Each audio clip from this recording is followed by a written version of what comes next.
Hi there, this is Alessandro from SnapCall. Thanks for watching this video. Hope you had a great start to the day so far. I just wanted to record this one so I can show you how our multi-step experience that we released for the SnapCall Flow functionality, most specifically to the clip one that allows customer to record media or to share the screen and record at the same time. So this is very useful, like, in case you would like to ask customers for some evidence of a product that is damaged, a delivery that has some issue, or simply if you want them to share their screen to show an issue on the website and talk at the same time. That can be very useful because you know how difficult it is to screen share for some customers that don't have the right app installed on their desktop device. Yeah, let's see how we can use it step by step. So from the flow page over here, all you need to do, you click on new, and that will basically allow you to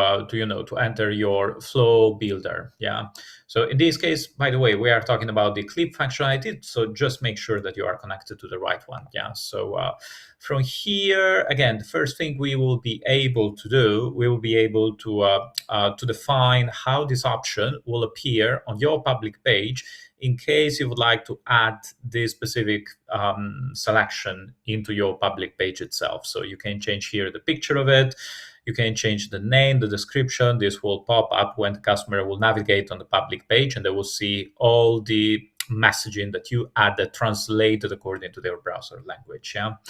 You can also decide if the link generated should expire or should never expire, or if you would like this to expire after the customer use it, as well as you can activate stock image detection as well as the location, as I'm showing you over here. So basically this is what it does. Stock image detection, in case customer does a snapshot, SnapCall will check if this is available on the web. If it is, it will mark this information and will send it to the agent.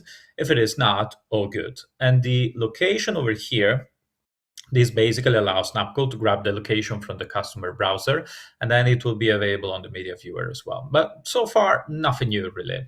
Where we applied most of the changes is basically on the screen, the configuration tab, where you can create as many steps as you want, as I'm doing over here. And for each step, you can change the banner, the instruction that the customer will see when they will open SnapCall.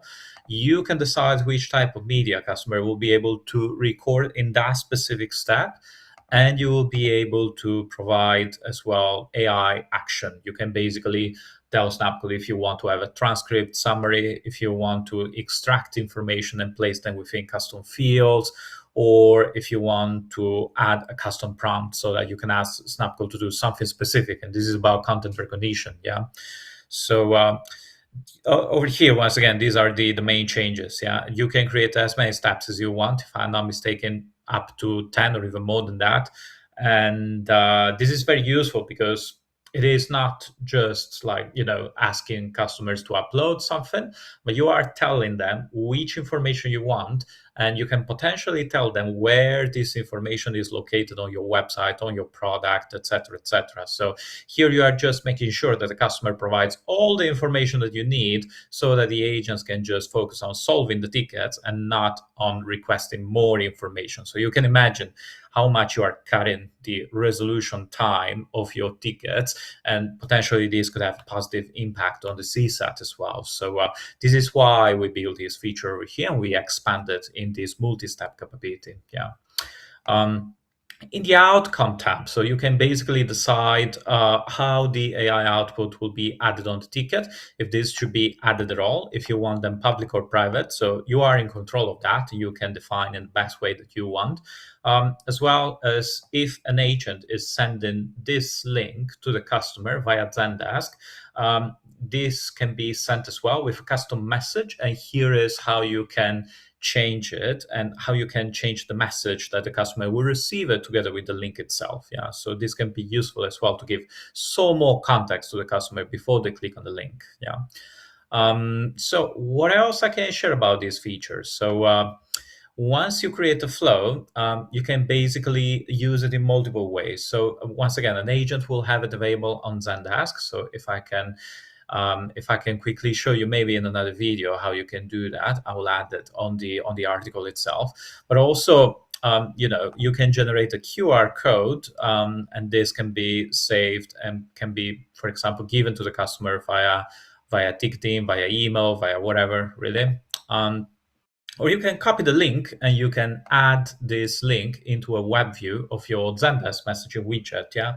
So if you are thinking about an experience where the customer goes through goes through a messaging widget, maybe it needs to provide additional information. So that is where you can provide this SnapCall link within a web view.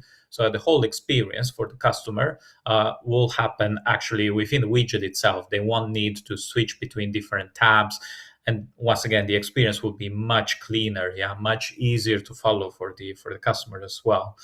um, and when you do so, when you provide this option to the customer via WebView, SnapCall can also deliver all the metadata, all the AI output to the Zendesk messaging widget itself, to the advanced AI agents. Yeah, so you can further build flows and automate specific use cases based on what the customer is showing on the video. This can be very useful as well. So yeah, but I think I covered it all for these videos. So again, if you would like to have a better understanding of how this works with Zendesk, with other CRM, or how you can add this to your advanced AI agents configuration, there will be other video within the help center to allow you to do so. But I really hope this was helpful, and I wish you a great rest of the day. And thanks again for watching this video. Take care. Ciao, ciao.